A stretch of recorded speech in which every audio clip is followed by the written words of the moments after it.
Hello, everyone. Welcome back to the ESL Mobile Open Recap here for North America. I'm Inverum. I'm Glitter Explosion. And we're back with another week. And not just another week, Glitter. A new ladder. A new ladder, which means new competition and new competitors. Yeah, I'm excited. I'm excited. We had a little bit of downtime so we could wrap up a bunch of our titles from the first ladder, and now we're starting all over again. And I'm excited because the first ladder got a little crazy, so I'm expecting a lot out of our teams and our players this time around.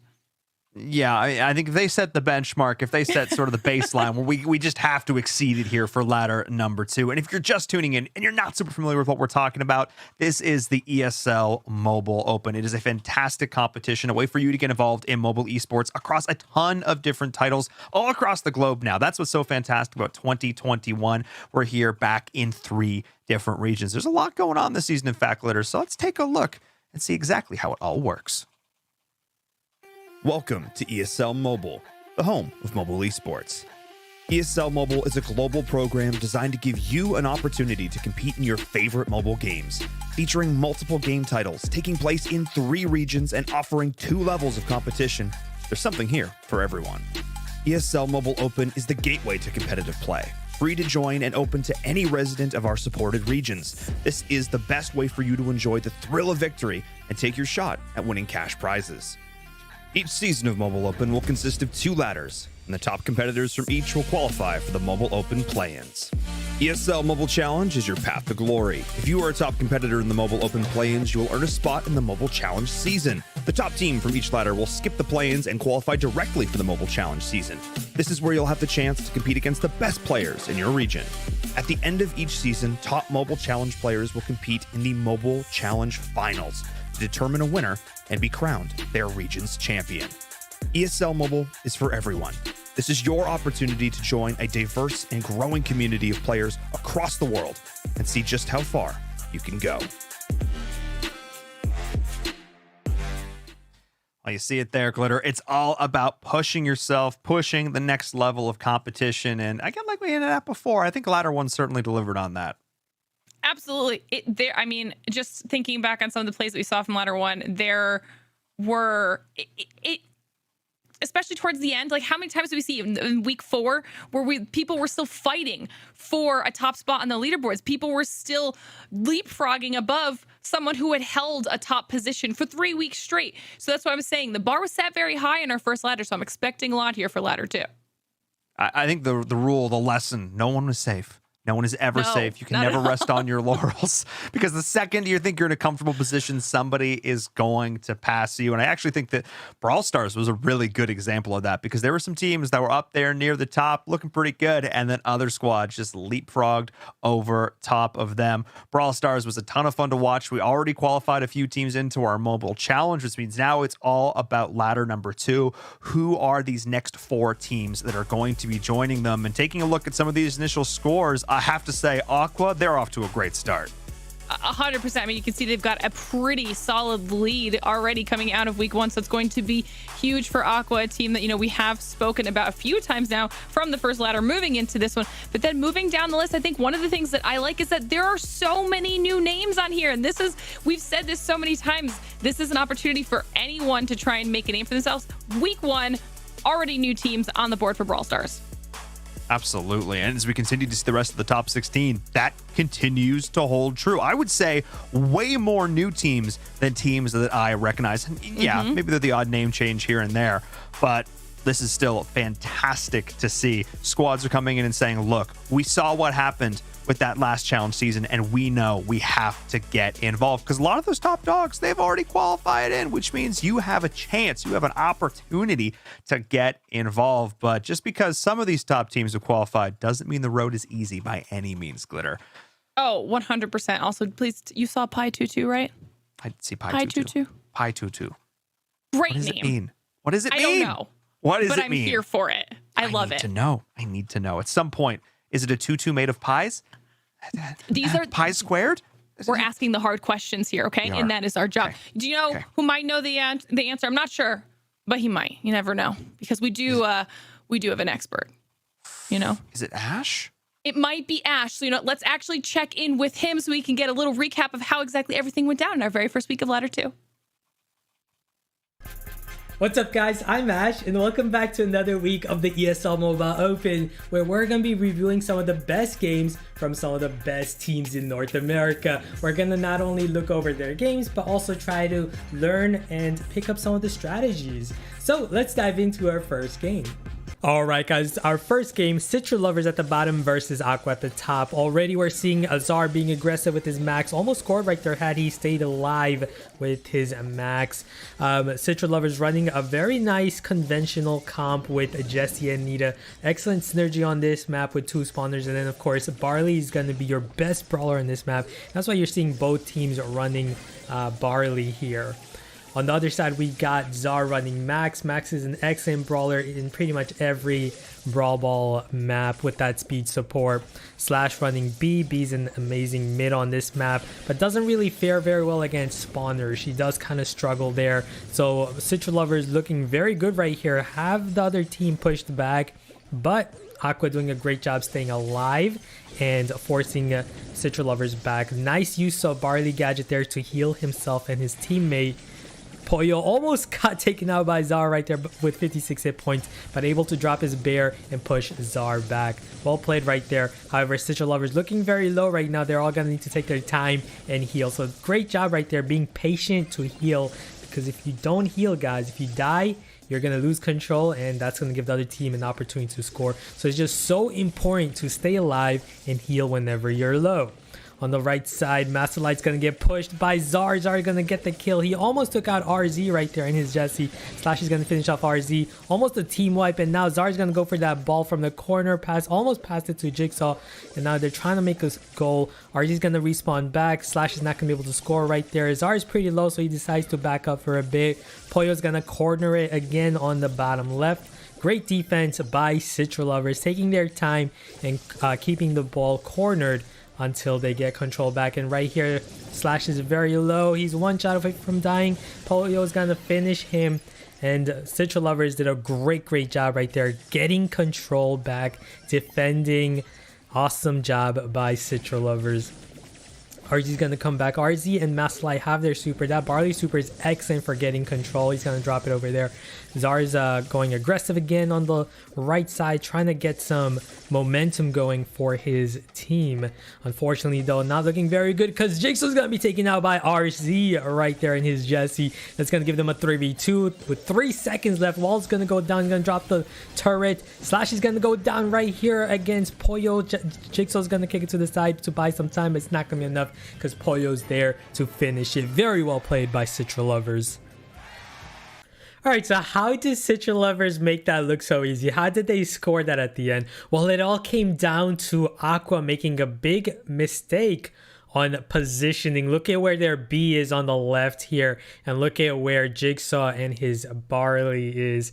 This is a misposition. You don't want Barley in an open area like this at the mid, and you don't want B on the lane. B is one of the worst brawlers on the lane, especially against a thrower like Barley. This is a nightmare matchup for B, guys. So because of this misposition, Citra Lovers took full advantage. RZ quickly took out Jigsaw, whereas Master Light's gonna easily push back the B on his side, resulting in a pretty easy goal for Citra Lovers. As you can see, RZ taking quick initiative, taking out Jigsaw. Master Light going for that quick pass to RZ, and that's gonna give them a 3v1 here, all 2v1 for the finish. Well played.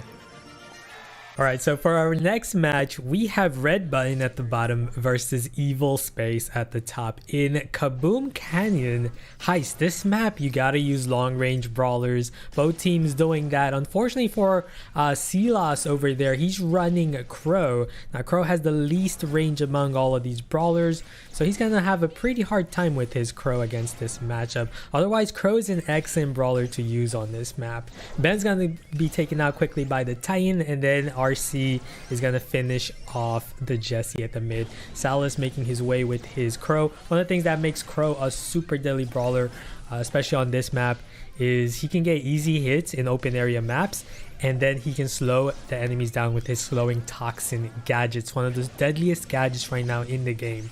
Salas decides to ignore the nanny and go for an aggressive play right here, having his crow super, which is going to deal a ton of damage. So he traded defense for offense with him and his teammates. Now they got a 2v1. Ben is very low with his Piper.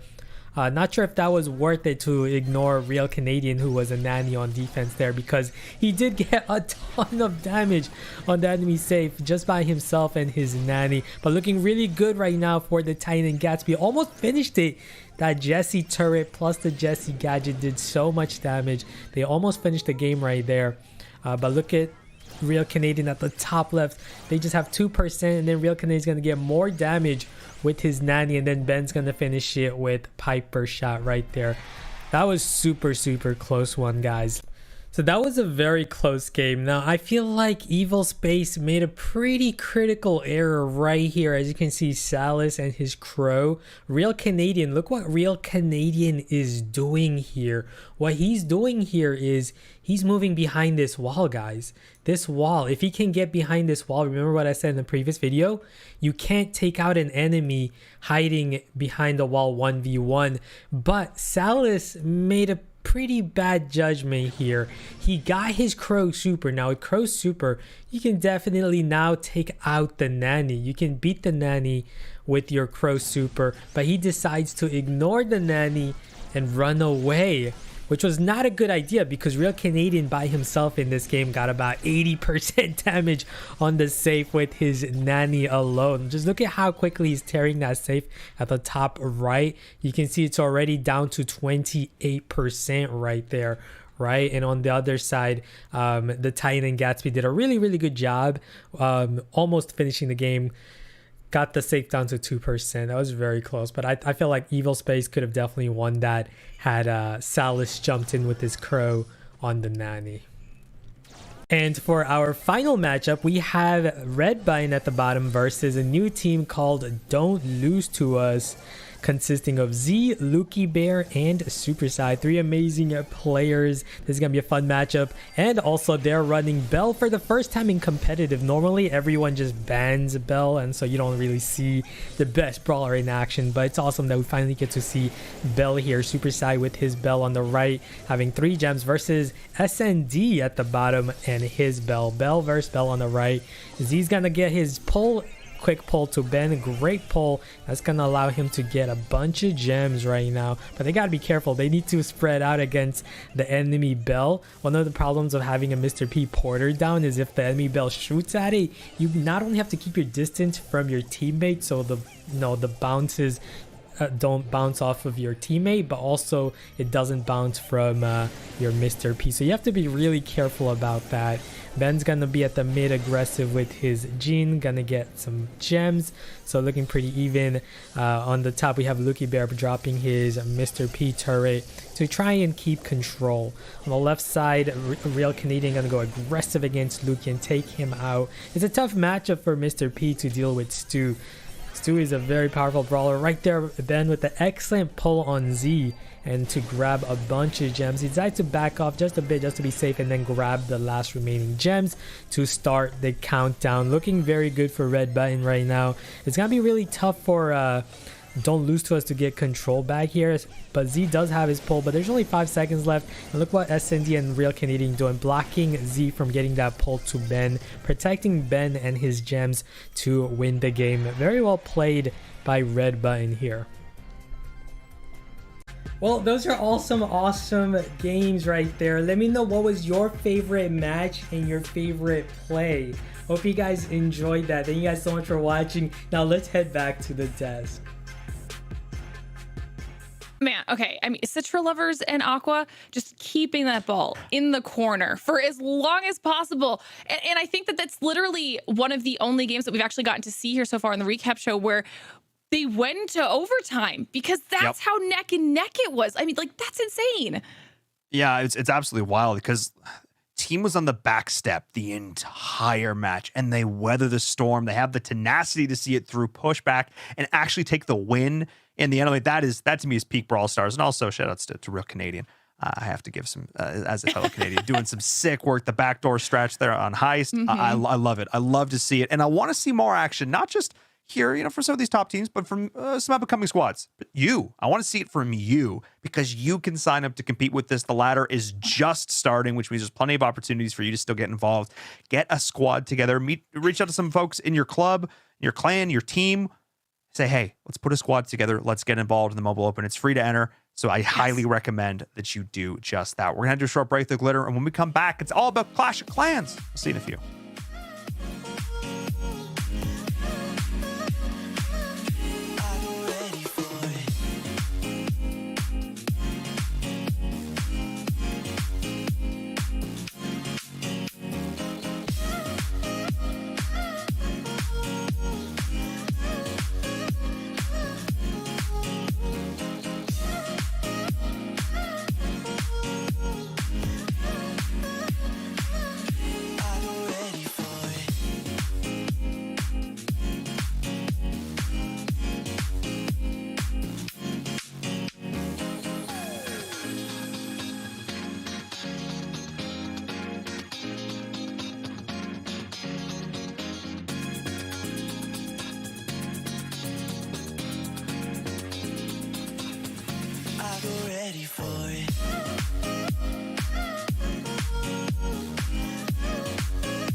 All right, everybody, welcome back to the ESL Mobile Open, our first week of the second ladder. I'm Glitter Explosion.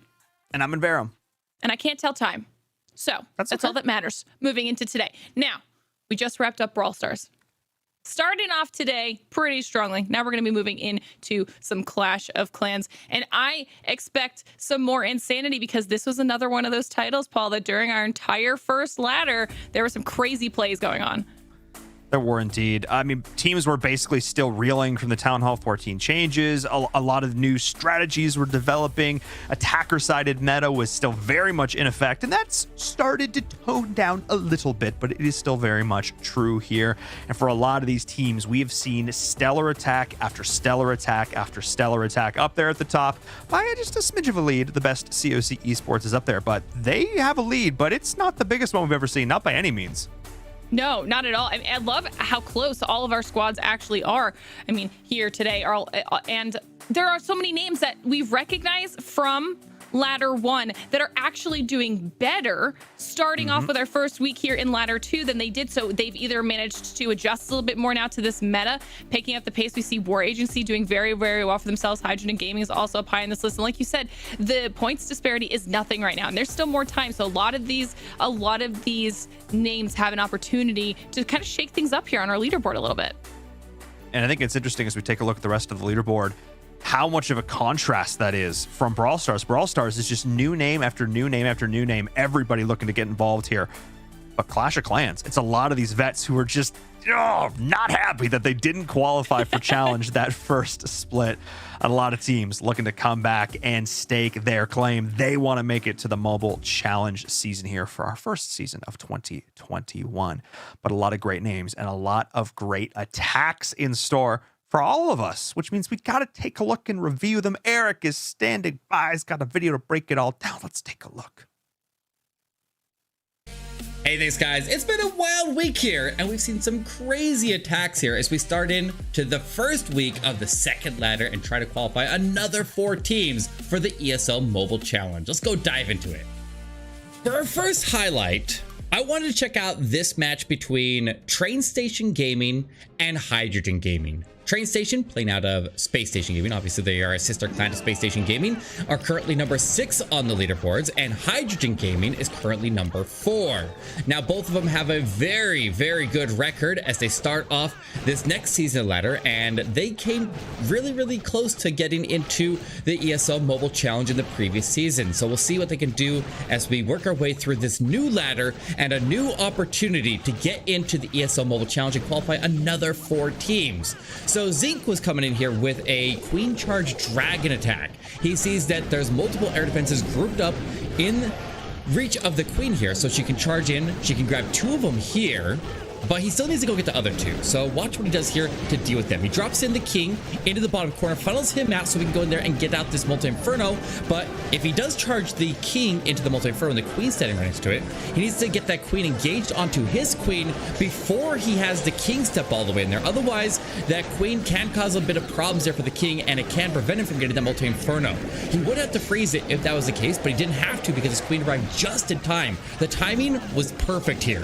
He drops in the poison, gets the Headhunters and the Hound out of the CC down, and then the Queen can continue charging all the way in. He doesn't have a jump spell. I want you to notice that. So watch what he'll have to do here with this wall break if he wants to go all the way into the core of the base. As soon as he sees that that air sweeper is down and he has the RC take out the Eagle Artillery, the wall breakers have nowhere else to go but deep into the base here, so we can try to push them all the way. But the RC also doing a critical function here, sweeping around that right side and going to multiple air defenses here. Now, here goes the wall break. Look at it go. It's going to go all the way to the core of the base there and open up the Queen's beat on the wall. She's trying to get through anyways, but look at that. He gets it open, and now the Queen has full access to everything in the core. There's not a huge amount of damage right there. It looks like a couple battle builders, the scatter shots, and that's pretty much it. He cleared out most of the damage as he worked his way in, and then he has the Queen tanking the scatter shots there, so his dragons aren't going to have to take that damage. Works out so perfect. Drops the blimp in, used the ward ability to protect the blimp on its way to the town hall. Luckily doesn't hit a tornado trap there, but I think with the force he had going through there, even if he did, look at, there's a tornado. You see it up on the top side, and it's spinning the balloons and dragons around. It barely missed that blimp. That could have actually stopped him from getting the town hall potentially, but I think even if he didn't, he still might have had enough force here moving through to take this. So brilliant attack here from Zinc, and this attack pushed Train Station Gaming to a 6-1 record and knocked Hydrogen Gaming down just a little bit there. They're currently holding the 7-2 record, one of those losses from this round right here, but just a brilliant, brilliant attack here from Zinc, and we'd love to see a Queen Charge Dragon, and we always love to see a big Queen Charge like that. They're always a lot of fun to watch. But guys, we got a ton more, including a Super Archer attack that we'll show a little bit later. But it really has been a good week here for Hydrogen Gaming. They got a lot of wins under the belt, and this war was no exception. It was attacks like this that have propelled Hydrogen Gaming all the way up to the number 4 spot, right behind the best COC in the number 1 spot, Uman Manda in the number 2 spot, and War Agency in that number 3 spot on the ladder. But what I found interesting about this attack here, and why I wanted to highlight it, was because I've kind of stressed it a lot on the channel recently that you should avoid sending any attack that puts your healers into the poison of the town hall. But these guys over at Hydrogen Gaming have found a workaround to get through it anyways. So notice how we already sent in wall breakers up at the top corner and into the middle compartment. He'll ward and walk out this multi-inferno, and you see the road champion right there. If it was another hero, it could be a bit of a problem because maybe they have long range and they can wander off there and drag the ward into danger if they do lock onto it. But the Royal Champion is unique. You can warden walk the Royal Champion.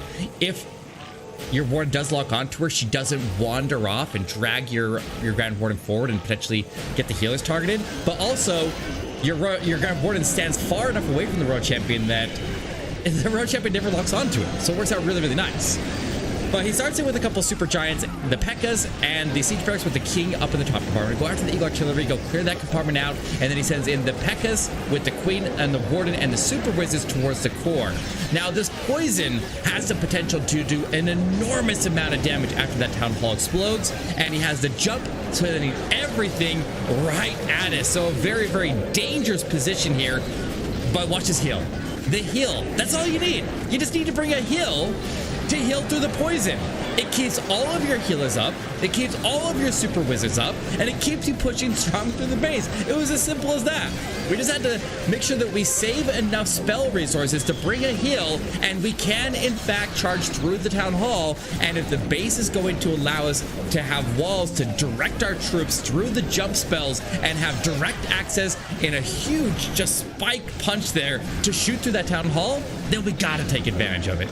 So then he sweeps the Royal Champion around. She can go clean up the rest while the P.E.K.K.A.s are in the middle there, provide a little bit more tanking. The queen split off there a little bit, not a big deal. He still has tons of troops circling around, and it was absolutely smashed. I really like this method to take down ring bases when they have enclosed compartments like that with the town hall in the middle, and bringing a heal spell, just brilliant. I love it. I honestly, I can't believe I didn't think of that before. But guys, we got a lot more, so let's go dive to the next one. So I know I told you that we have a super archer attack, and I lied to you. We actually have two super archer attacks because TradeStation Gaming has been going crazy with this attack all week long. He has a golem and 10 super archers with 5 healers in his comp, and that is the majority of his force. He starts in with a warden walk down from the bottom corner, and he can go after the scatter shot here. He sends in a super wall breaker into the next compartment up, and he does have an open wall there that makes so he can walk in to the single inferno compartment. But warden walking into the enemy queen is very, very dangerous. We see that it works against the Royal Champion because she has shorter range, but going to the queen can really, really cause a lot of problems here. And if you don't peel that warden off right at the perfect time, it can just get your warden wrecked and force a queen ability and ruin an entire attacker. So the queen does lock onto his warden, so he quickly freezes her. But he's not safe yet. The warden's still standing a little bit too close there. The queen locks back onto him again, and so he's gonna have to freeze again. That's a lot of resources tied up just to save off that queen for a little bit there, but he is able to get her down, and then the super archers can work their way to the base. The king went up ahead there and tried to form the funnel in the next compartment over, was able to clear that out there with the super wall breaker, and he was able to get the witches to rejoin. He had another super wall breaker travel all the way into the middle of the base, and once he reaches there, he's got a jump spell to go to the backside. Tons of spell support here, feels like, for the super archers, because he still has 2 more rages, and if he can keep the healers enraged here, he can nuke out the rest of the base here, and the super archers just go crazy in there. They do so much damage because they hit all the buildings like bowlers do to the next compartment over, but they're a little bit more tanky and they survive just a little bit better. So if you can keep the healers raged up and keep the super archers out of too much fire all at once, they can do really, really well. So the RC comes in the top corner. She can start to work her way around the super archers here and start to clean up while they're providing all that tanking in a little bit. It's crazy that they're as tanky as they are, but you really have to keep the healers with them. And the nice part about them is the healers tend to stack the troops with the queen and the warden all together, so you end up having everything getting healed at once, and it works out super effective. So the RC sweeps all the way around the base here. The queen breaks out the bottom there. The super archers are shooting over walls to go to targets that the queen can't reach, so she's kind of walking out without it. But a swag RC ability, a swag queen ability, and a swag freeze. How do you have a swag freeze after wasting 2 to deal with the enemy queen at the start of the attack? Absolutely crazy, but we still have another one to go look at next, so let's go check it out. My favorite part about these tournaments is it's where new metas are born. We see these players come out here with brand new attacks that nobody's ever really messed with before, and they just make it look so smooth. And then it gets people thinking like, hey, I could probably repeat that. I could probably do that attack as well. And then it starts to become meta. We saw the same thing with the Inferno Dragon attack with the skeleton spells, which was mind-boggling when we first saw it, but now it's become so commonplace that we don't even think about it anymore. It's kind of crazy how the meta of the game here is constantly shifting, but this is where metas are born. Train Station Gaming went in against Hydrogen Gaming for the second time of the week, and they beat them again. I said earlier that Hydrogen Gaming had a 7-2 record, and both of those losses were against Train Station. So brilliant stuff there from Train Station through the week. They're still in the number 6 spot, so they're still climbing, and we'll see how they do as the weeks progress here and we get ready for another chance to qualify for the ESL Mobile Challenge. But he charged the Super Archers into the top corner of the baser after the Warder Walk formed the funnel. Once again, the King forms the funnel down the line. Same approach as that other base. And he's going to have to send a blip across the base here to go after the Town Hall.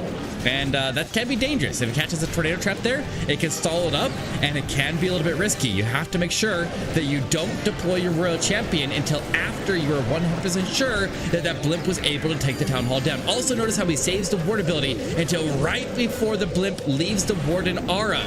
And as soon as he sees that the blimp made it to the Town Hall safely, then he can send in his Royal Champion and she can start to sweep around that and work her way to circle the Town Hall area, and hopefully if that blimp doesn't get the Town Hall, she can go in there and finish off there using the remainder of his spells, and they get to sacrifice the Super Archers at that point. But the nice part about Super Archers is from these core compartments, they can reach out of there and hit a lot of these other buildings. Like, look at that, they're hitting that multi-inferno up in that top compartment as the RC continues to sweep around, and the healers just keeping them all topped off there. They break through the wall, the Queen will go north, the Super Archers will work their way over to the multi-inferno, and the RC finally goes down as she works her way along the bottom edge with a handful of clip troops there to follow her up.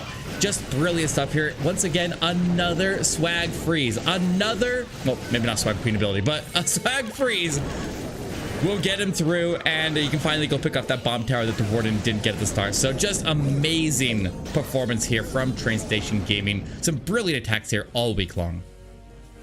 These teams are going to keep on fighting for position here on the ladder as the weeks progress and we move towards another ESL Mobile play-ins. Remember that number 1 spot is going to get advanced directly to the ESL Mobile Challenge, and the number 2 through 9 at the end of the ladder phase are going to play in the ESL Mobile play-ins, and we'll see what happens and which 4 teams ultimately rise to the top. All right, guys, back to you at the desk.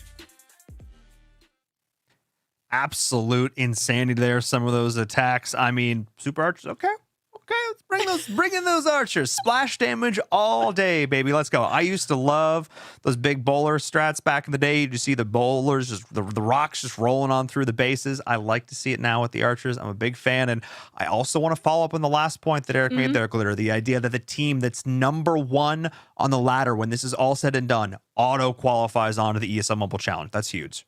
Absolutely. I also think that this might have been one of the first times where we've heard Eric surprised by a strategy that we watched one of our teams use. I mean, he was so happy with Hydrogen Gaming's workaround for the Town Hall poison that was another point that kind of stood out for me as well. I mean, Clash of Clans is obviously starting off first week of their ladder, nice and strong. Oh yeah, if you guys are wondering exactly how you can get involved in all this action because it's going well so far, you gotta ! Sign up. Join us. Come play, okay? These games are getting good. You need to make a name for yourself. Test your mettle against some of the best of the best. Speaking of metal, cars. Pedal to metal? Exactly. Asphalt 9 Legends? Yes. God, fantastic. Look, Clash of Clans, again, amazing tactical game. Asphalt, won't give too much away, but let's just say we had some competition happening yesterday, and we're going to take a look back at that. We're going to head to a short break. When we come back, it's all about Asphalt 9 Legends. See you in a few.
Hello, everyone. Welcome back to the ESL Mobile Open. We're here with a recap for week number 1 of Ladder 2. I'm in Verum. I'm Glitter Explosion.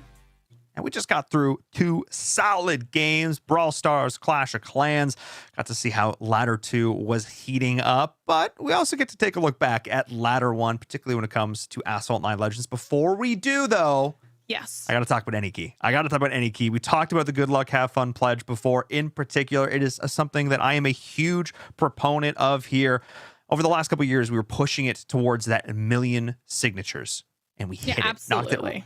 We knocked that out of the park, Glitter, because it's a good initiative to be a part of. I mean, I'm part of it.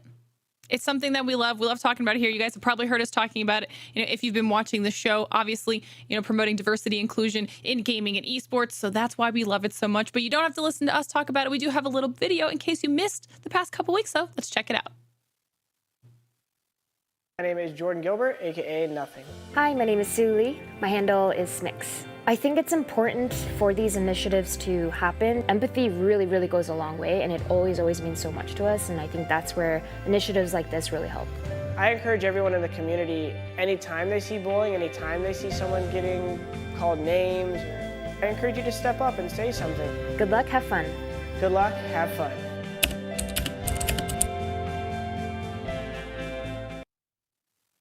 You heard it there first. This is why we are such big fans and proponents of the Good Luck Have Fun pledge. So you guys can head on over to anykey.org and sign up there. And of course, get a really cool Twitch badge in the process, okay?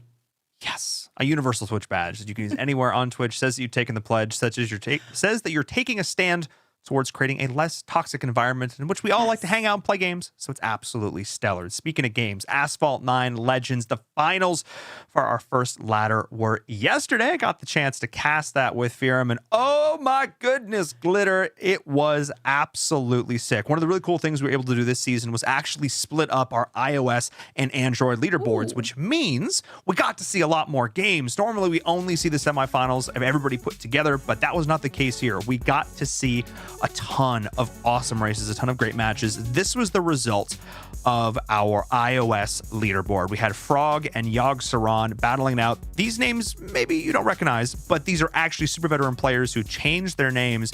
And what's so great about this, Glitter, when we get to this point, they are tied 1-1 in a best of 5 series. How nuts is that? It's crazy. It's crazy. And you know what else I do love, though? These are names that so much they deserve to be here. Okay, we saw them being at the top of those leaderboards time and time again through our first, for that ladder. So huge shout out to them. Yeah, I also have to give a shout out to Quiet Riot 92 down there. She was able to get 3rd place. Really solid showing there as well. All the players in our top 4 definitely deserve to be there. But we're not just going to tease you talking about it. We're going to show you the last 3 races to determine our iOS champion from yesterday. In case you miss it, Verum joined us here on the broadcast, so let's take a look. Let's keep the hype train rolling. Frog, Yogg Saron, who can take that lead? And Frog does it. Wow, he again gets ahead at the beginning. It is currently 1-1, so this race won't decide it. If either of them wins this race, the other one still has a chance to come back.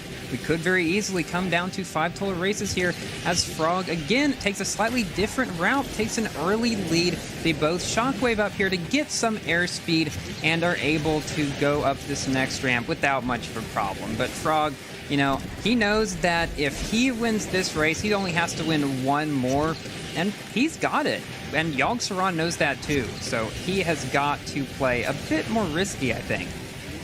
Yeah, we're sort of seeing that. Yogg Saron weaving in some interesting 360s, trying to maximize the nitro as much as possible, but Frog has just been able to play just a smidge cleaner. And you can see just that airspeed both these players are getting. They are rocketing around these corners. Really nice play. It seems like Yogg Saron tends to favor these 360s a little bit more. Ooh, and he gets onto a long route. Yeah, you think that's intentional? I don't think so. I think he was aiming for the ramp but missed it, and now Frog is several seconds ahead. Man, this is absolutely crazy. So now Frog really, he has to be careful. Yogg Saron probably feeling, a little bit maybe bummed out about that, but, no matter what happens in this race, there's still going to be more, and either of them could still win. Frog, though, playing extremely consistently in here, and he is not letting Yogg-Saron gain any ground on him at all. I mean, Frog has already wrecked multiple times over the course of this series so far, so you cannot get complacent even for a second, because the second you do, that race will slip right out from underneath you. As I say this, though, Frog is looking to be in a relatively good spot. Yogg-Saron's been able to close the gap just a smidge here, but still, Frog has a sizable lead at this point, looking to go up 2-1 in this set. Despite a, I'll say it, disastrous game number one, Frog has been able to rally, has been able to recover, keep the mental game in check, and is going fast. Yes, we are really seeing quite the comeback here. Yogg-Saron able to get the ramp that he wanted to on the first lap. He gets it on the second lap, and as they come to the finish line, there's not really much more he can do though, and Frog comes in to take the victory in this third match. So now we are up 2-1 Frog. He's won two in a row after, yeah, as you said, quite a disastrous first race for him. But he's really come back, and we'll see if he can do it for a third time or if Yogg-Saron will fight tooth and nail in this fourth race here. I mean, we're on match point now. Tooth and nail. That's what it needs to be as we get into race number 4. Yogg-Saron needs to leave it all on the table. Take us to race number 5 or leave in second place. Let's see what happens as Frog once again takes this early lead. Can Frog keep it? That is the question. Yes, because Yogg-Saron is not letting him get very far ahead at all, and then passes him on the rim, gets a slightly lower barrel, which in this case was definitely to his advantage, does not 360. Oh, but then Frog, he uses a speed trick, so he goes up a bump on the wall to gain some airspeed. Not much, but it is, it could make a big difference in the overall scope of the race. It's all the little things just coming together. But here, Yogg-Saron just a bit ahead. He has to win this race if he wants a chance of winning on iOS, and he is definitely going to do anything he can to keep this lead. I would not be surprised if they get close to each other again, if we see some kind of knockdowns, because this is really coming down to the wire. It is indeed. Frog, I think, has been able to close that gap ever so slightly as we're heading into lap number 2. Yogg-Saron just needs to try and hold on to this lead that he's garnered for himself off the back of a fantastic pass and a slightly better line. 360s coming in from both players. They're all just trying to take the advantage. A little bit later shockwave from Frog, but still can't seem to close the gap. Yogg-Saron, by an inch, is still ahead, but it's anyone's game. Once again, the shockwave to come through, but maybe one too many 360s there. I felt his speed start to dip. Yeah, I felt that too, and he has definitely closed the gap though. Pulsar, the one who played safe before, is now using more speed tricks than Yogg-Saron is. I mean, he knows that it is extremely important, so I definitely can see that. Closing the gap and then taking a much tighter inside, and it is completely coming down at the end. No! Oh, and then, oh no, he goes a bit too far to the left, wrecking on the rocks, giving Yogg-Saron the victory in this one. But you know what this means. We get our 5th race. It is now 2-2. Pulsar could have won that, but Yogg-Saron was right behind him. Maybe even bumped him a bit. He passed him. He took this sick line. He came off the right side of the ramp, hit the barrel, was able to cut closer back in. Yogg-Saron was going for more of the straight line. He gets the shockwave up. He passes him. He's just off this ramp, and the top of his car just a little bit of paint just on the side of the cliff face, and it was enough to send him tumbling. As we got our wish. Just enough. Game number 5, race number 5, in our match point here for the grand finals. Let's go. Let's get into it. The winner of this next race will be crowned our iOS champion here for the ESL Mobile Open Spring 2021. Fearum, let's get after it. Because this is the final race of the iOS finals. Frog, so they decide to take different routes. Don't know if that was completely intentional. He may have tried to land on Yogg-Saron, but he comes out a little bit ahead. Man. So Yogg-Saron is, so what happened there was Yogg-Saron tried to 360 to get some more. Oh my goodness. He flies out of the track. Frog narrowly avoided a knockdown by being in Shockwave, and that's honestly why he's ahead at this point. And then Yogg Saron falling out of the track, being a little bit behind. And all that Frog has to do now, keep the lead, not make any mistakes, and he's got it.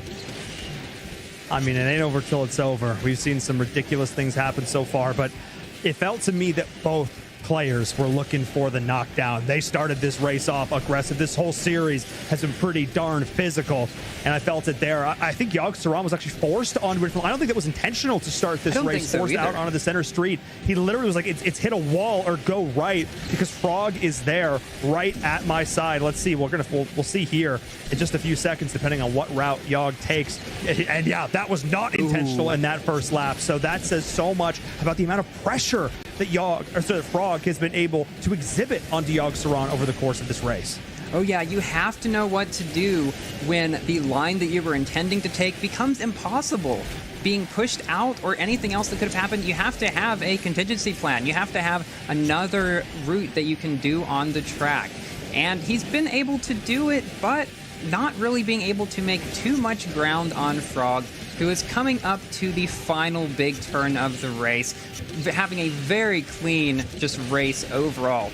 And this is going to be an absolutely insane comeback. I mean, Frog wrecked 3 times in the opening race. How much of that was just, it's over, whatever, who knows? But after an insane comeback, a crazy series of wins, almost winning in race number 4, letting it slip through his fingers, said, no, not for this last one. I will do whatever it takes to win. And when he did, I mean, you kept it together. Those were intense races, Paul. It was literal back and forth. He manages to pass on the inside only to instantly lose the lead seconds later. That is so heartbreaking. I mean, it was like a series of unfortunate events for both of them. Both had adversities they had to overcome. Both had sort of random wrecks, like Frog had it in game 1, Yogg Saron had it in game 5, like stuff that was kind of beyond their control. And that's just kind of how Asphalt is sometimes. It's sort of a game where you can try and be as perfect as possible, but sometimes things end up slipping through your fingers. But in the end, Frog was able to get the best of it, able to keep his composure over 5 grueling races. Some of the best races we've seen here over the course of the last 6 seasons, 7 seasons. So, and you know what the best part about it all, Glitter, is? Huh. We still have Android. We still have Android. That is the best part. We're not done yet.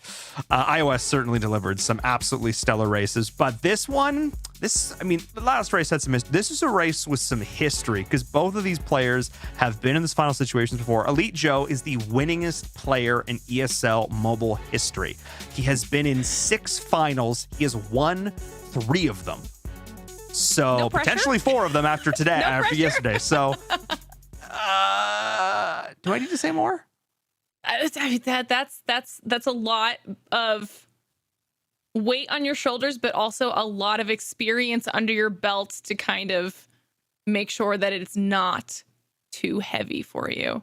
So and once again, names that we've seen throughout the entirety of the first ladder, more players that deserve to be where they are on in this finals position. So after the first races, I'm excited to see how these ones ended up. Let's not wait anymore. Let's go. Let's check out our Android finish here yesterday. Let's take a look. It's come down to a combination of clean lines, solid tricks, and consistency of execution. Both players have shown they can do that. Both players have shown they can go toe-to-toe, neck and neck, and it's all going to come down to who can just be a little bit bigger here today. And neither of them is really, neither of them is letting the other one gain much ground. But then Proud Papa hits a truck. Those darn trucks, right? Elite Joe able to take the lead because of that. An early lead, which RP and Proud Papa has usually gotten, but not quite so in this one. We're again on Nevada, which has some pretty crazy tricks that you can do in the tunnel here. Elite Joe does, Proud Papa does not decide to as much. I think that, he knows that this isn't the end. If he loses this one, it's going on. And so that's why I don't think we usually see quite as much kind of aggressive racing in some of the first few of the final rounds. Of course, I want to remind everybody at home, this is a best of 5, which means it's the first 3 wins. They've got a little more flexibility, a little more race to work with. As we're seeing Proud Papa attempting to get back some of this lead, but I'm definitely noticing what you're mentioning as well. It doesn't seem like Proud Papa is going for nearly as many of these risky maneuvers, where it seems like every small bump in the road, Elite Joe is trying to bump into, trying to get that little bit of additional airspeed, trying to maximize the time. It's like he's in a time trial himself right now, and basically running with his OG strategy. He was really the first one. Get that early lead and never look back. For sure. I remember seeing that in previous seasons. He's doing it again today. And I really think what you said about playing it kind of like just a time trial. I feel like that's how he plays a lot of these races, just almost pretending the other player isn't there, because that can help with the nerves, and that means he can get him in the right mindset to just do the best that he can, and maybe take a few more tricks than might be good in some cases. However, in this case, completely working out for him, as he is still in the lead coming up to the twisty parts of this track. And it's funny that we mentioned that, because he even opted not to do some of those tricks in the tunnels there that we saw in lap number 1. Instead, he'd actually take more of a similar route to what Proud Papa was in fact doing. But look at the way he takes these turns. He does not drift more or less than he needs to, down to the millisecond. The muscle memory on these controls, the ability to take these turns, absolutely flawless. We're heading into the last few seconds of this race. Elite Joe is going to take it in style. And again, I've talked to Elite Joe, a lot over the last few years. He's been in a lot of these competitions, won a few of them. And one of the things he always talks about for him is how practice is so important. I feel like his practice is really paying off here. Oh, definitely. That's exactly what I was going to say. It looks like he just knows exactly how to take every turn, where to go, what nitro bottles to take, what not to take. He has practiced these every single track, I feel like, over and over again, so that if one comes up in here, he's like, oh, I know how to do that. And then 100%. He does it. He executes it flawlessly. And I think that's really just sort of a hallmark to that sheer veteran status. You've seen it before. You've been here before. You know what it's like to race when you're ahead, and you know what it's like to race when you're behind.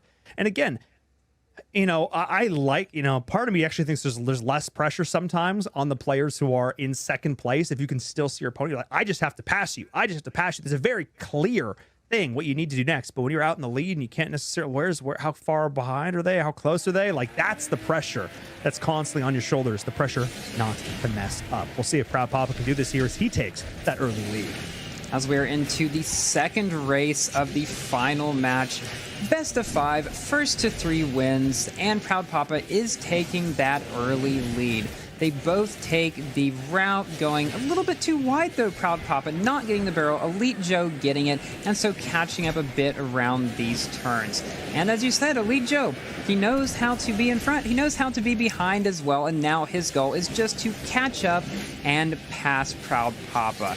Proud Papa knows this too though. His goal is to just stay ahead, do anything he can to do that.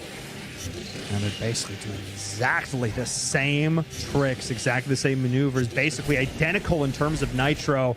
Wow, this is neck and neck right now. Both of these players, if you were to overlay their feeds, they would be one vehicle right now, creating this ultimate purple car of destruction. As we do see Elite Joe, though, looking to try and maybe do something a little bit different here. We'll go for the 360 to try and gather just a little bit more nitro, and is trying to close this gap, and it is so close. And Proud Papa is still just that little bit ahead heading into the second lap. Right now, they're almost at the same place as they were in the first lap. But then Elite Joe takes the turn a little bit closer to the inside. Proud Papa almost wrecks on the barrel, but again is able to save it. And Elite Joe pulls ahead just a little bit, but not more than a few car lengths difference. Both of them taking the high barrels, Proud Papa getting more of them so he can keep a bit more nitro, but coming into the tunnel, I mean, they're doing almost exactly the same things, Paul. That's exactly what I was saying in the first lap. Nearly identical. Ooh, going for 360 though to try and get some. More boost and going to this Papa next passes.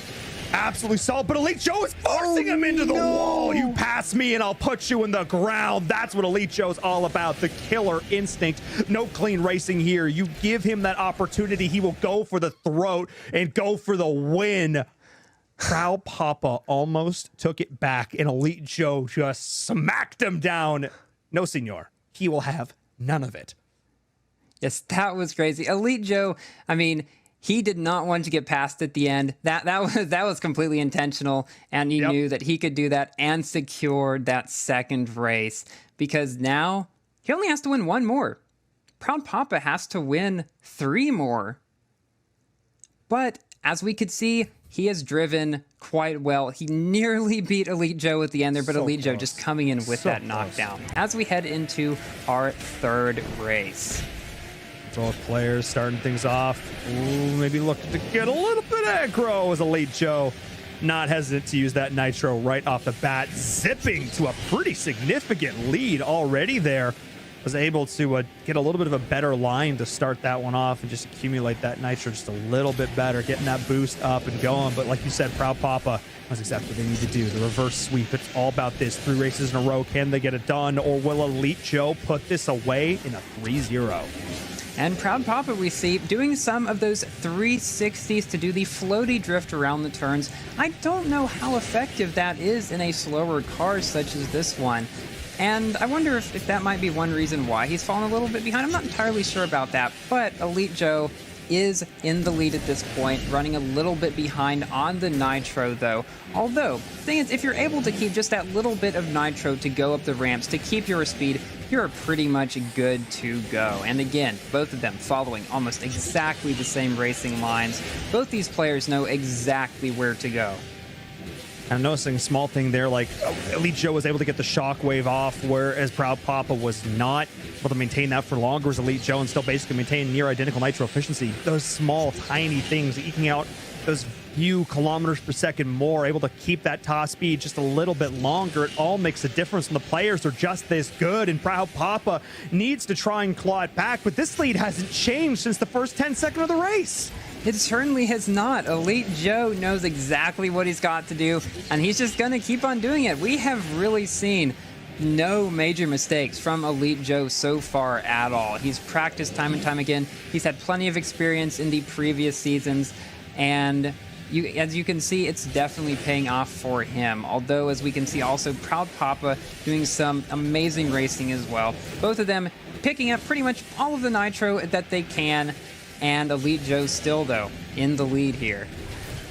A slightly different line around this building here. Proud Papa not able to get the yellow boost there, though, so I'm not sure if that actually is gaining him much speed. Was able to hit the shockwave there, though, just a little bit better, but Elite Joe able to do the same, and Elite Joe not looking back, looking clean in race number 3 and looking to just close this one up here in our grand finals for the Android leaderboard. That's gonna be it. The ladder is done and dusted, and once again, Elite Joe is your ESL Mobile Open champion. He did it again. It was so clean the whole time. Dude is scary. Dude is scary to race against because he just gets ahead of you, and then he just keeps getting further and further ahead. And it's like everything you try and do to catch up to him, he's doing the exact same tricks. So unless you go toe-to-toe with him early, unless you challenge him on his line early, it's done. It's GG. And you can see that in the way that he races too. Like, everything is so confident and so clean. Like, he clearly knows every single time where he needs to put his car, whether, it was so well done. So huge congratulations yet again to Elite Joe. Absolutely. That's the Android and iOS leaderboards done. That's that ladder complete. Hopefully we'll get some more Asphalt action for you, though, over the course of the next little while. I'm looking forward to that for sure. But as the program as a whole is continuing to roll on, I need to encourage you all, ! Sign up in the chat. If you are a competitor in any one of these games, or if you want to be Glitter, absolutely check it out and look to sign up. Do it. Yes. 100%. There's no reason for you guys not to be doing it. You've seen how amazing all of the gameplay has been so far, and we want to see if you have what it takes. Gotta find out. Gotta find out. And maybe it's in Clash Royale, which is coming up next. We'll have Rich Slayton to break down some action for you just after this short break.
Welcome back, everybody, to the ESL Mobile Open. I am Glitter Explosion. And I'm Invera. And we just watched some really, really awesome finals for Asphalt 9. So that was a fantastic way to button everything up. And now we got to be moving on to none other than Clash Royale. Absolutely. We have to give a huge congratulations once again to Ariba, who was our champion for ladder number 1. So congrats to them. Congrats to them. But still looking forward to see what the competition can do here. We have, things are, again, just getting started here for ladder number 2. So Rich actually put together this awesome recap from ladder number 1 for us. So let's take a look at that. Thanks, Paul and Glitter. I'm Rich Slayton from Clash Royale League. We are halfway through the North American region's Clash Royale competition for the ESL Mobile Open, and the first ladder set was absolutely amazing. Today, we're taking a look back at some of the games of the week, the featured matches here with some of the best moments of the season so far. Starting things off with a great matchup between, at the time, number 1 and number 2, Jaco and Zod. Let's check it out. And here we go. Jaco, bottom of your screen, Zod at the top, number 1 versus number 2. Both of them playing Minor Rocket, some version of Minor Rocket Cycle. And of course, you see the opening play. Jaco does not go to the safe spot, 1 tile off Zod with the defensive Minor. Playing Minors defensively, such a key to high-level Minor gameplay. And the Tesla played a 1 tile off where it's supposed to be maybe Jaco fat-fingering a bit, forces out a defensive play he probably didn't intend, and look at that. Immediate aggressive mortar at the bridge, E-Barbs in response, and Zod picks them up. Those are 2 massive connections, and just like that, Zod with a huge early lead, and now with those stab goblins in response, an elixir lead plus damage lead at this point. Zod, as yet untouched, and a good start, goes to the back with the Minor. That's a really early Minor to the back of the tower, and yes, an easy nado to pull it off. As we go into double elixir time, this lead is beginning to go away. You see the prediction on the spear goblins, or the stab goblins, in the back there for Jaco, but the log does take them off, and now pressure opposite direction. And look at this, Jaco goes with the high Tesla, maybe trying to predict mortar pressure in the opposite direction, or at least maybe set up high on the line there, but does not get a mortar. And now early rocket cycle out of Zod, knowing he had the elixir for it, but look at this beautiful nado.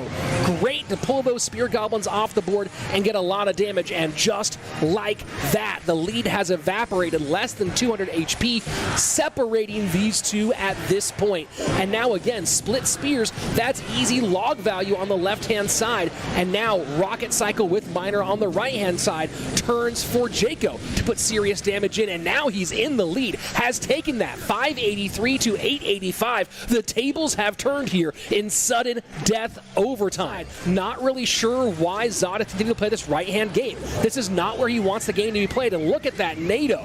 Takes the spears off again and gets enough room for a Minor, and a lot of trouble right now is Zod. Goes aggressive with the Minor and mortar left-hand side, but Tesla and stab goblins will pick up the mortar. Wall breakers in, nothing to stop those. The mortar was the way. Connection happens. GG, well played, and that is a brilliant game by our leader. A great back-and-forth battle there between Jaco and Zod, both contenders pretty much throughout this latter season. Cycle decks were the core of the meta earlier on in the ESL Mobile Open, but as time went on, things began to shift a bit more heavy. Let's jump into our second game, our game of the week from week 2 between Latak and Ruby. Latak running a very, very popular Royal Giant E-Barbs combination, and Ruby doing what Ruby did on his way to the top 3, double win condition decks. Ruby maybe going double win condition one more time, balloon, and yet you see the golem all queued up. This is classic Ruby so far in this event.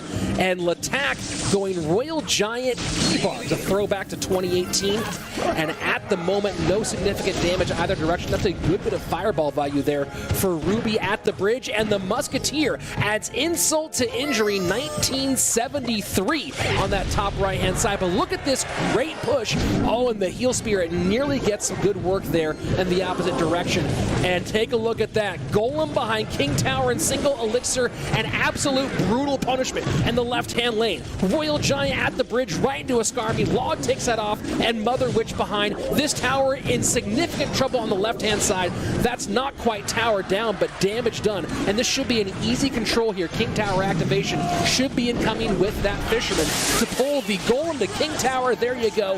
Ewiz up high.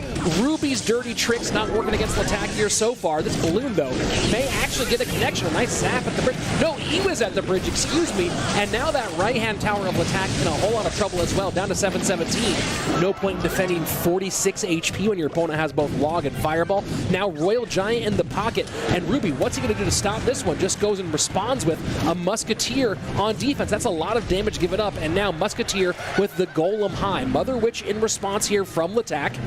We'll see what game plan Latak can put together, because that Fireball easily clears off the Mother Witch. Goes high, and look at that. Skarmy to support the Golem here, force the Log out high, but the Fisherman protects that right-hand tower, and E-Barbs try to go coast to coast and force out a lot of elixir. And there you go, Royal Giant in the pocket.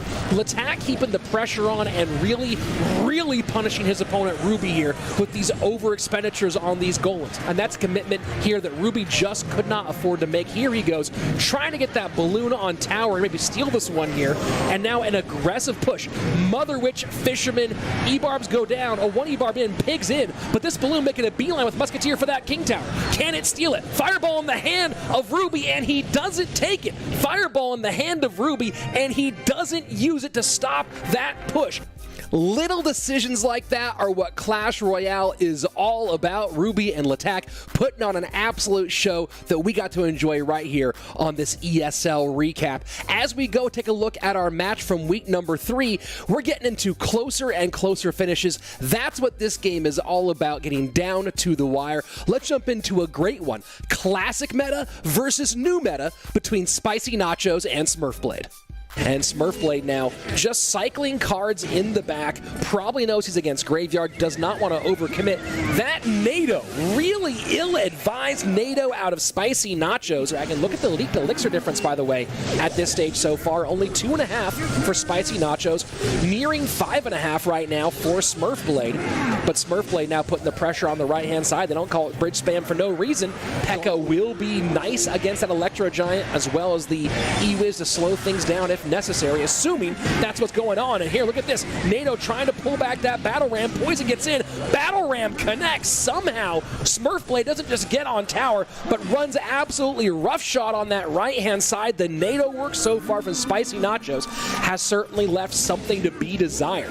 Pretty tight right now. A little over 220 at the moment, separating these two with 40 seconds left in triple elixir. This is the time the E-Giant would come out, and here it goes. E-Giant right into the P.E.K.K.A with a little bit of support. But Mama P.E.K.K.A plus Bandit plus E-Wiz. Lightning trying to make room, though. Lightning does get damage on tower. Electro Giant does not. 1194 to 1224. This could be an absolute foot race here. Poison and Zap versus NATO and Lightning. We'll see who comes out on top as we go to the final 15 seconds. Magic Archer trying to make room for that Battle Ram. Not going to happen. Does need to control that Baby Dragon left-hand side. E-Wiz goes and picks up the Baby Dragon. That is not the Electro Giant you want to play at this stage in the game. Has to use the NATO defensively. That's going to give up some opportunity. The Lightning comes in. Zach tries to steal it back, and Spicy Nachos steals this one by such a slim margin. 108 HP. Lightning beats Poison, and that is a big-time win for Spicy Nachos in our number 9 spot. What an amazing finish. Spicy Nachos and Smurfblade doing everything they could to eke out the win, but in the end, there can only be one. And speaking of only one, there's only one player who made it onto the Game of the Week feature 2 times, and that is Zod, who was fire early on in the season and made a big push for that top 3 near the end. Let's check out an amazing match of his from week 4 against the Master, who we'll see if he really does have that true mastery. We'll keep those spawners coming in throughout the 3 to 5 minutes of gameplay here. And yes, Giant Dark Prince, and you see the classic Prince in the hole there for Zod as well. So going very, very classic meta here is our one-time top 3 player in Zod. We're ready to go if necessary, but now going to put that Giant on roller skates with the Dark Prince pushing behind. Baby Dragon working on defense right now for the Master. Plenty of DPS. We'll see at what point Zod starts to push, though. And that Barb Barrel forces out, wow, does not pull the Prince correctly into the Goblin Hut, forces the Valkyrie to be played, and just like that, the tables have turned. Slight elixir lead now for Zod as we go into double elixir time. So little mechanical errors so far for the Master early on. And those will begin to stack up. Speaking of stacking up, 2 Princes on the right-hand side, Classic and Dark Prince now with the Giant behind. But good tankers in the left-hand lane. Fireball clears one out.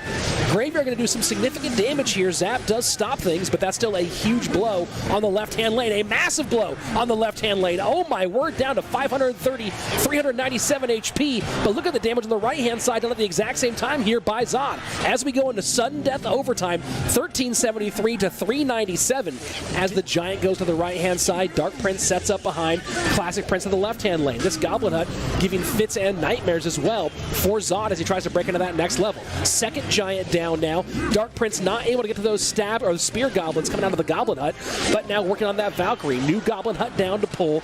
Miner going to work on the back end. Fireball comes in trying to get that Giant on tower. Zap, a nice zap there to get the DPS off the board. And now just like that, 347 to 213. This is very close, folks. Final minute on its way. Triple elixir incoming. Graveyard down on the left-hand side. Dark Prince cycle maybe a stab early there for Zod. He was trying to work against the poison. Fireball trying to get in there and doesn't do it in time. Could not get enough damage on the right-hand side. The skeleton stacked up and a big win for the Master. That's what Graveyard will do to you. Just one critical moment. Everything can shift. And talk about being the Master. Excellent minor catches there by the man with that name to get the win there over Zod. It was a great first 4 weeks, but we have a lot more action in the North American region for the ESL Mobile Open coming at you next week. So make sure you go to play.eslgaming.com and sign up. And maybe next week we'll see you on this highlight reel. I'm Rich Slayton. That's it for this week's update for the North American region. Back to you, Paul and Glitter. Man, I mean, Zod, the only person to get on Rich's Game of the Week twice. We saw such strong plays coming out of, obviously, a lot of the things we recognize from that entire first ladder, but yeah, Zod, good job 2 times, man. Yeah, I have not enough good things to say. And look, all I know is if there's anything I want to say is the ladder is wide open right now, ladies and gents. If you are a player who plays Clash Royale, you should look to get involved with that. And I mean, there may be some increases to prize pool, something happening in there in the future. There may be, I'm not, just keep an eye. I'm just saying, if you want to get involved now, you should get involved now. I'm just saying. Exclamation point sign up in the chat. You heard it here first. Oh, maybe some announcements going on. Just keep an eye on that. Yeah, also follow us on social so you keep up to date with all that good stuff. Go sign up now. Get involved with Clash Royale or any of our other amazing titles here for the ESL Mobile Open because, Glitter, we still have one more left. Ooh, we do, which means that when we come back from this quick break, we get to jump into all of that amazing PUBG Mobile action. So don't go anywhere, guys.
Hello, everyone. Welcome back to the ESL Mobile Open. I'm Inverum. I'm Glitter Explosion. And we're here with our recap for ladder number 2, the very first week of play. We've got to see some amazing matches across a myriad of games, but now, Glitter, it comes down to our 5th and final one. Of course, it's PUBG Mobile. We talked about it earlier with Asphalt and Legends that we had a finals for our first ladder. PUBG had one as well yesterday. Got to witness a lot of great games there. And Glitter, we even got to crown ourselves a ladder 1 champion. Did we now? We're going to have to see who that was then. I mean, huge congratulations, obviously, to Moonlight CN here, Paul. I mean, you got to witness all of this action. How exactly did it go down? It was very interesting because Moonlight was just able to put up consistent play after consistent play after consistent play. We got to interview Jonas afterwards, their IGL. He talked about how they're a pretty new squad, all things considered. He probably has the most competitive experience on the team, and it showed because he was able to shot call them to a victory there at the end. But oh my goodness, it was close. There were really 4 teams in contention. Colt2BGBG, V2, and Third Eye all up there near the end, sort of in striking distance. Colt2BGBG came in like 26 points down or something like that. 20 odd points in 4th place going to the final game. And with a 6 series of plays, they caught it within 4. Absolutely wild. I have to give props to a lot of these teams up near the top. Any one of those top 4 realistically could have, taken it away. Moonlight CN was just a little bit more consistent, a little bit more clean, and it paid off for them well. I mean, and we know how important consistency is when it comes to a game like PUBG Mobile, but we love seeing a new team up on top. I mean, the fact that you're saying that they're, newly formed squad with little experience. When we saw Colt2BGBG on top of our leaderboards week after week for ladder 1, and then they get ousted by Moonlight, who just comes in so strong in the finals. Like that's huge. Absolutely massive, and really just goes to show and reiterate that anybody can sign up and play and compete. And that's honestly, that's what we've been seeing with this ladder number 2, Glitter. There are so many new names on here. You love to see it. So this is where we're at now after the first week of ladder 2, and you can see B-Town Esports is actually holding on to first place right now with a pretty sizable lead so far. We see some names that we recognize in general in Pro Era, HQA there in 2nd and 3rd, but not recognizing them from the first ladder. So we're seeing some of these teams that struggled in the first ladder, Paul, really starting to step it up here.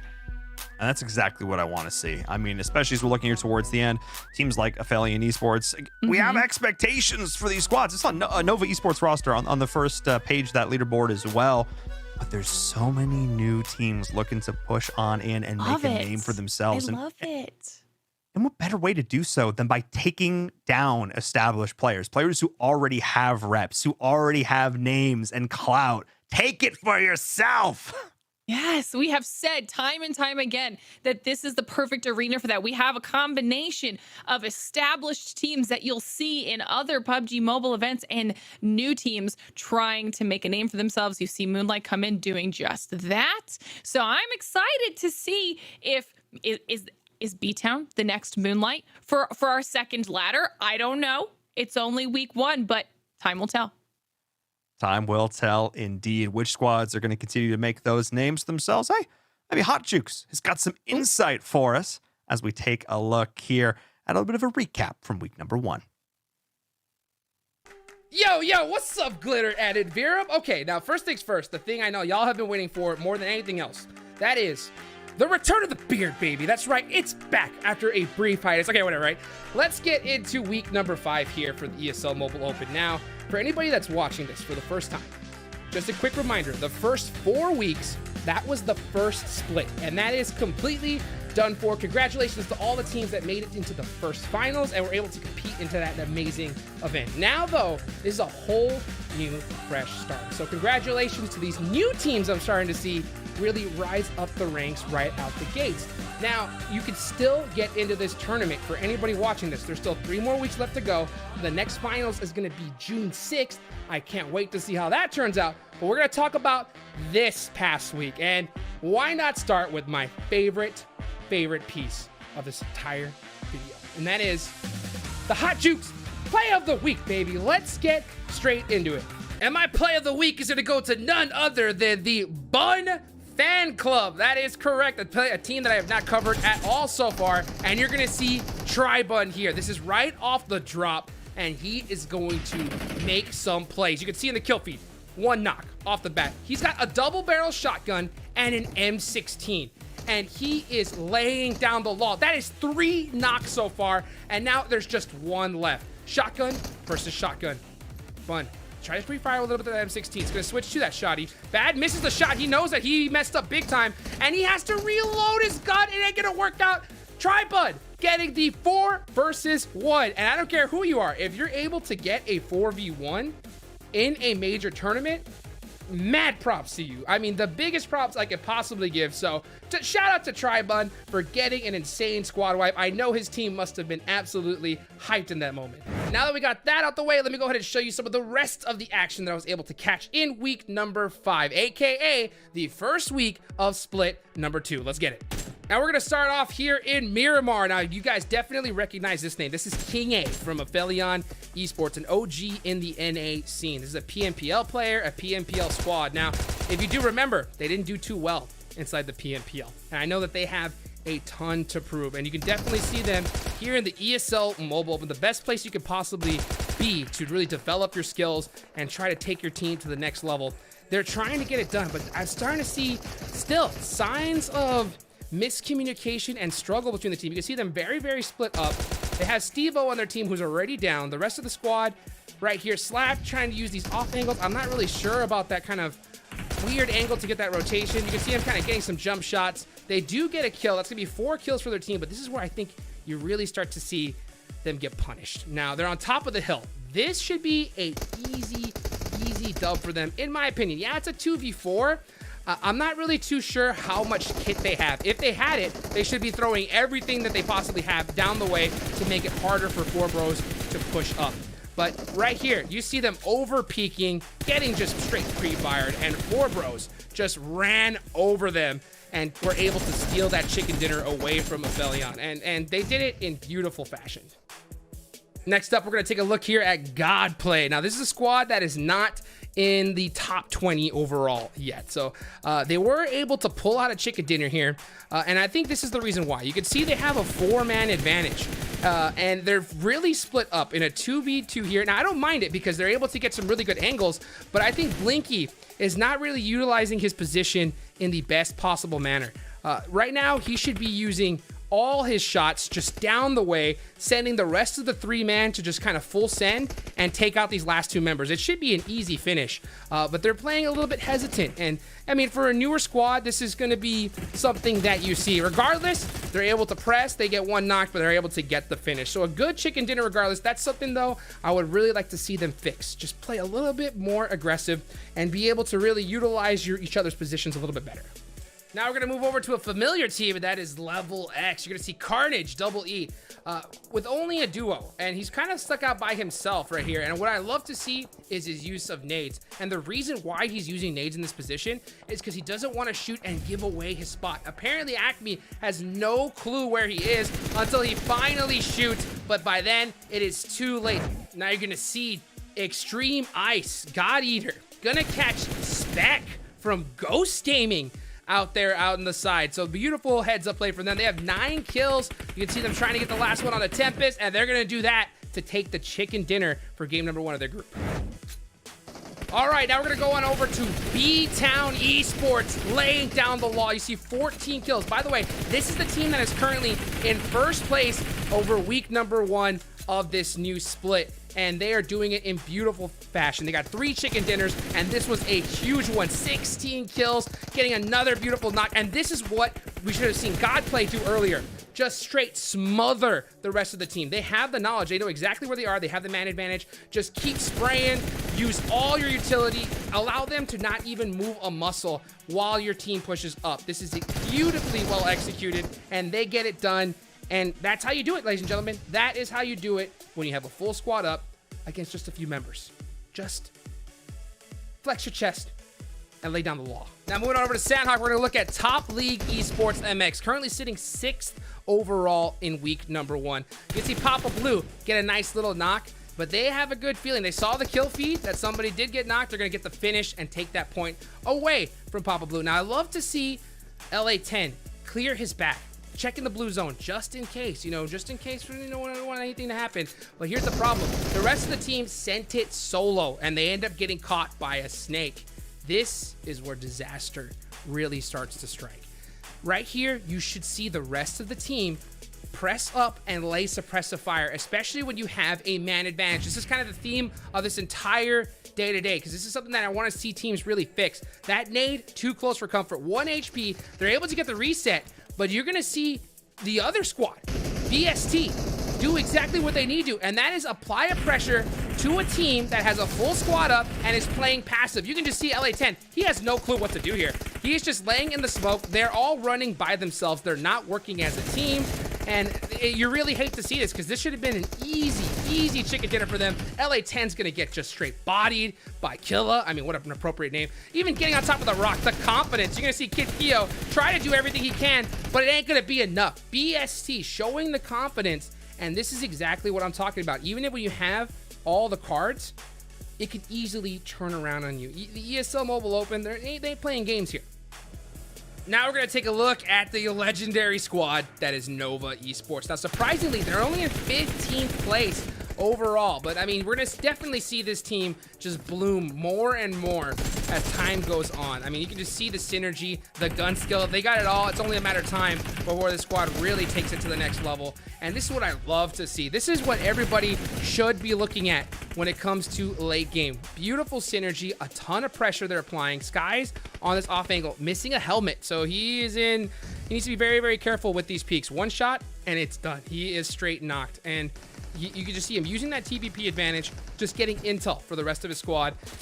The teams that are just over here and the rest of the side, they're gonna have to clear each other out, while Nova just looting up, hanging back, still applying pressure. Skies does get knocked, and that, I think, is a consequence of just having no gear towards the end. The rest of his team is gonna still be up, and they're gonna play this very, very carefully. The blue zone just gonna shut down the rest of the squad, and they're gonna get a huge chicken dinner.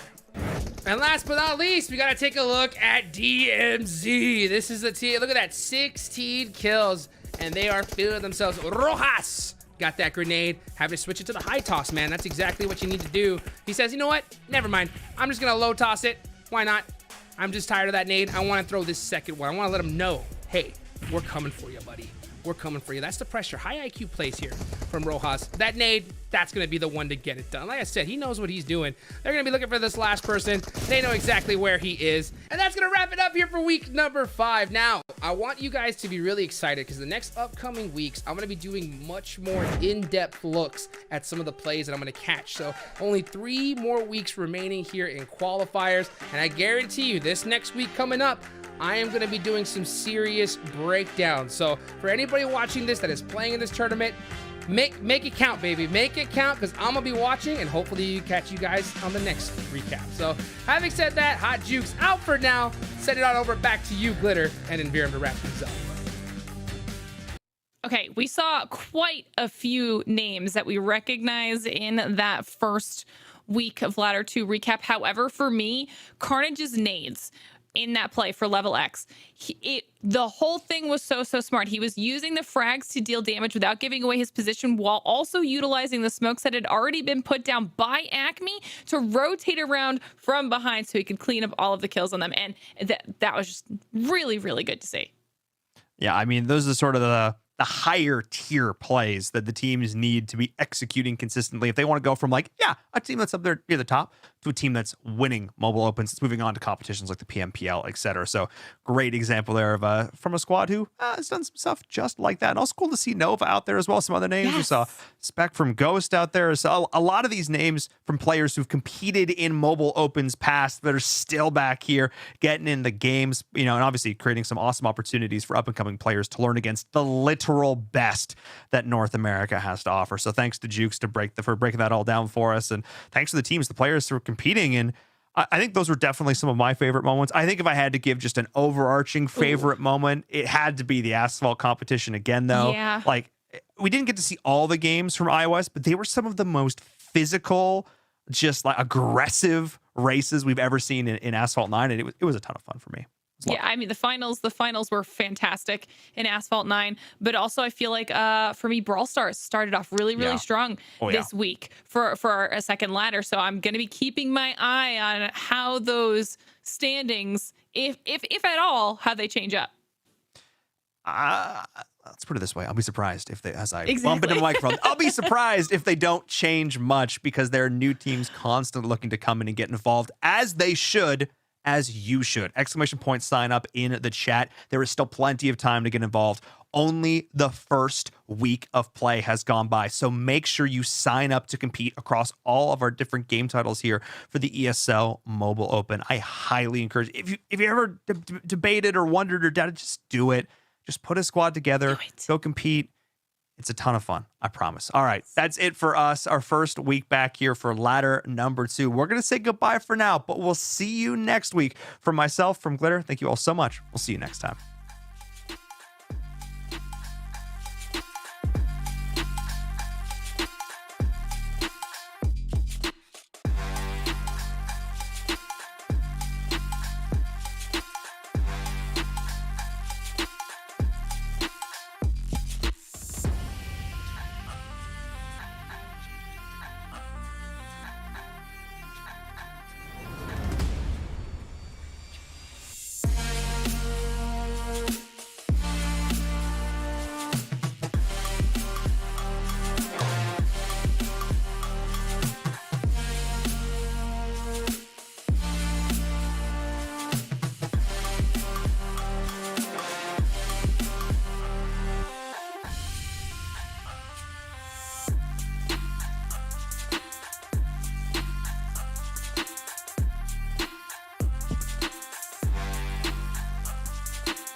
Feel the lights, see the stage, hear the vibe. Pumped up to get ready for the fight. Big dreams, one chance, be the star. I'm the winner coming out of the dark. No fear, getting ready for the ride. Yeah, stepping into the light. No limit, aim high. No limit, the prize is mine. Step out as a motivator. Let them know that the wait's up. That's how we know when we level up. Ay, that's how we know when we level up. Level up. All we know about is level up. Are we ready not to level up? You know we fall and we get up. Level up. All we know about is level up. Are we ready not to level up? It's time, get up. Back against the wall, still I'm standing tall. Know about the ball, I got my fan with me. All we know is ball to empty out the mouths. The chosen one they call, I take my fan with me. Know about it if you tell, know you're breaking codes. What your credibility and all fall like dominoes. Can you really take a stance? All I wanna know. Need me real ones when it's time to go. Stepping in, elevator. Listen to all the haters. That's all we know when we level up. Yeah, that's all we know when we level up. Level up.